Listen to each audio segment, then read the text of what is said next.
Hello, thank you for joining me. Today I'm going to discuss Leo Ascendant. I use sidereal zodiac, so you'll find that it's usually about 23 to 24 degrees behind the tropical. So if you thought perhaps you were a Virgo Ascendant and you didn't resonate with what would be the traits of a Virgo Ascendant, you might actually find the sidereal works better for you. Both of them are very good, both systems of zodiacs. I just resonate better with the sidereal. To find out which ascendant is yours, you can actually download an app called Cosmic Insight for free. Put in your details and it will produce you a chart. AS will be your ascendant, so you can then play along with this. So Leo ascendant. Leo is a fixed sign, and it's a fiery sign, and it's owned by the sun. And just like the sun, it's fiery, it's brilliant, and well, you know it's there, don't you? When the sun is out, you know it's there. It doesn't need to make an announcement. So here is Leo. Leo ascendants don't have to do anything. You will notice them as soon as they walk through the door. They just have this presence about them. So they have this warmth, and obviously the animal that resonates with this sign is the lion as well. And you know, lion is a lazy creature, moves very slowly, it's in the background, but boy, if you cross them, you will know about it. So this is a Leo ascendant, just in the background. They are very dignified, full of integrity, and here they are. It's a fixed sign, so they are very much like, it's very difficult to get them to budge if they don't want to. If they have their ideas are, I'm going to do this, you probably will have a difficult time changing that view. But still, even though it's fixed, it's not quite as fixed as Aquarius. Aquarius is probably the most fixed of all the signs.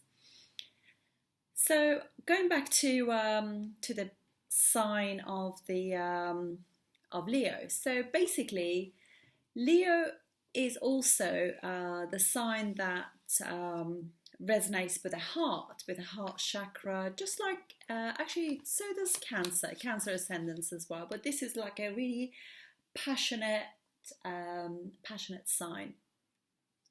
They are very, very loyal, so that will be one of the things that you will, if they say they're going to do something, they will do it, they stand by you. Their second and the 11th house, so Virgo, the second house, and 11th house, Gemini, are owned by Mercury. And Mercury and Sun tend to travel together around the zodiac. They tend to travel quite close to each other. So they're very good friends. They work well together. So second house is house of family, house of values, house of money that you earn, resources. And 11th house is big circles of group and gains.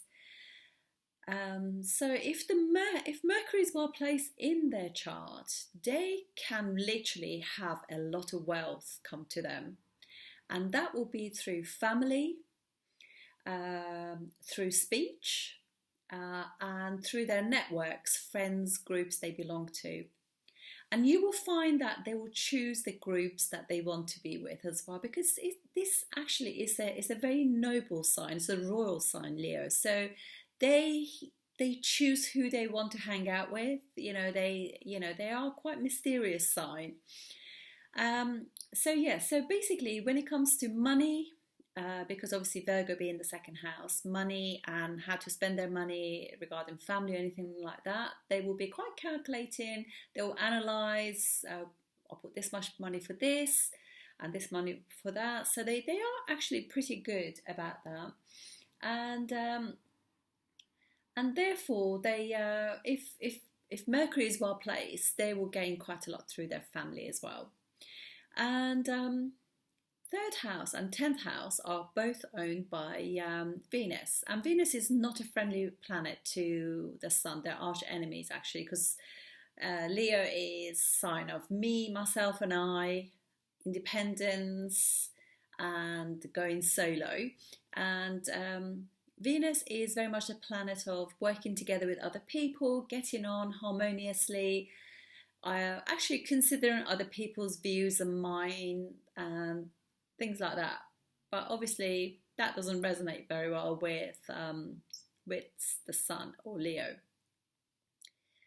Having said that, because third house is owned by in Libra and Venus, they can have a beautiful speech, and they could be public speakers actually, because obviously 10th house that Venus owns as well is house of career and your public karma. So they could be influential speakers. They can literally sell anything to anyone, sell an idea, sell a view. They're very good at that, very good at public speaking and putting their point across very well. So communication becomes, and they will be articulate and intelligent and fair and harmonious in their speech. And third house is also a house of friends, siblings, neighbours, things like that. So they can actually have a harmonious relationship with all of those people as well, and colleagues too, if Venus is well placed. And they can also, because of their job, they could end up doing a lot of short distance travel also. That could be something on their, that could happen to a Leo ascendant. And also, because third house is also Libra, and third house rules your fingers, your hands, they could be quite handy. So they could actually, in their job, they could do something with their hands, playing an instrument or something. So they could be quite creative as well. So they could, if they have more than one job, so they could, obviously third house is house of teachings as well. So they could be a teacher, or they could also on the side, they could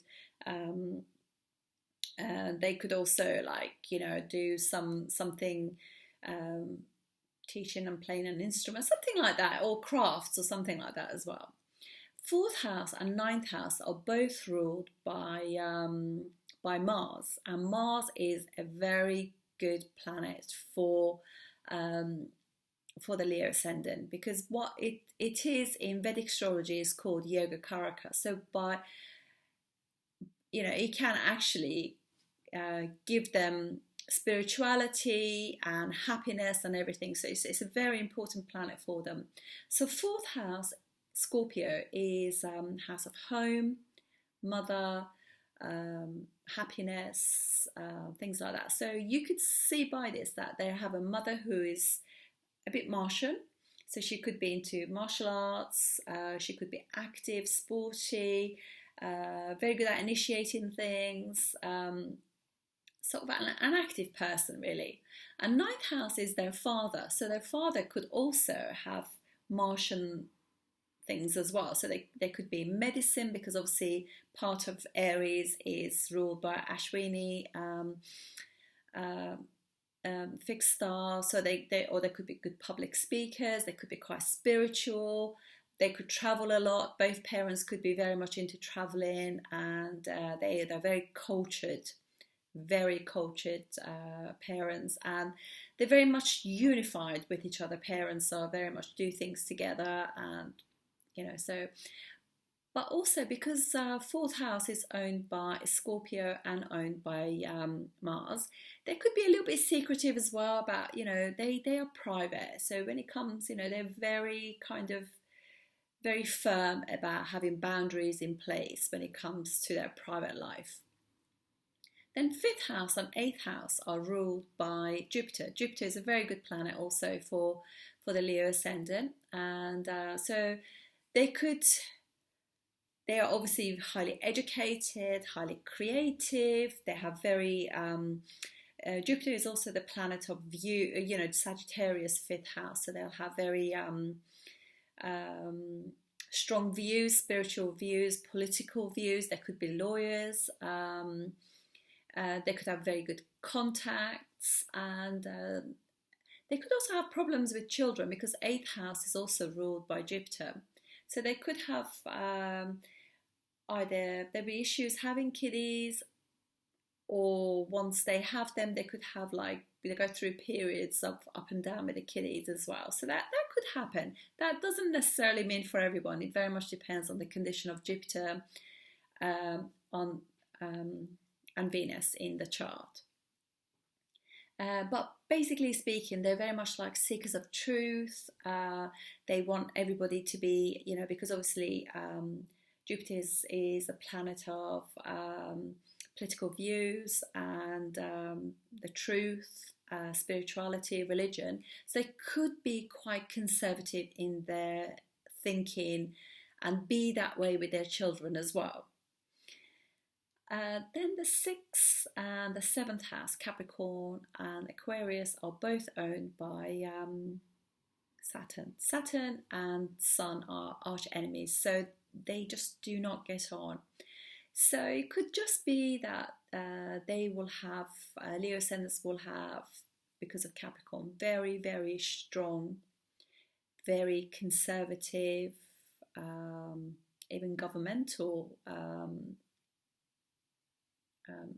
enemies or competitors, and they will be on their back. They will have a lot of competition in life actually because of that. So I guess what he tries to make them do, be strong, and because obviously what it is, Leos could be a little bit of a threat to their colleagues because they are quite independent workers and they just want to get on with the job and do it. So they probably do not want to actually the fuss of dealing with all the little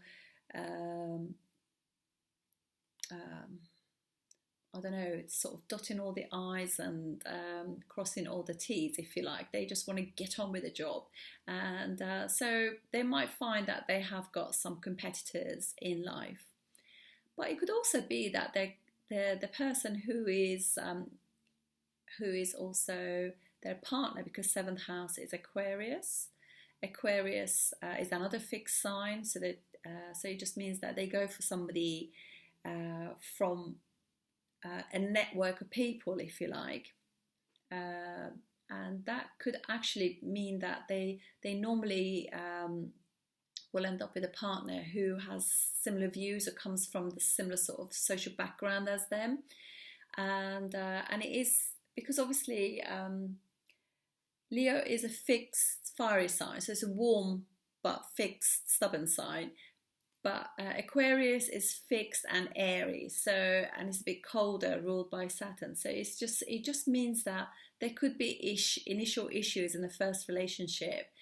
So they have to handle it's probably better for them to actually not get married too young. But the relationships that they will have will be more because of a social status, and it could be a little bit cold. But it's both of them. Both partners want to achieve things, so they are very much fixed on their own path, their own ideals, and that could cause them a bit of issues. So it could be that could be their partner or one of their partners, because you obviously burn the karma after that. It could be an arch enemy, and they could have a few debts because of it as well. But obviously this all depends on the condition of Saturn.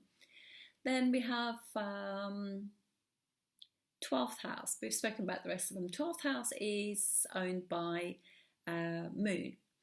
So basically these people need to really recharge their batteries in order to be able to, because they are very active people. Got a lot of fingers in different pies going on. So to recharge, they need to pull away, have time on their own, meditate, take yoga, even travel to faraway lands. Actually, that would be really good for them to just pull away, recharge their batteries, so they can actually, that will impact their sleep pattern as well. They will find by just giving themselves some time, they will sleep better, and they will have that their imagination, because obviously they're quite creative, their imagination will kick in and help them as well. That's it. Obviously all of these very much is dependent on conditions, aspects, conjunctions, of the planets. But this is just a basic foundation of what a Leo ascendant can expect. Thank you for joining me. I'll see you on the next one. Thank you.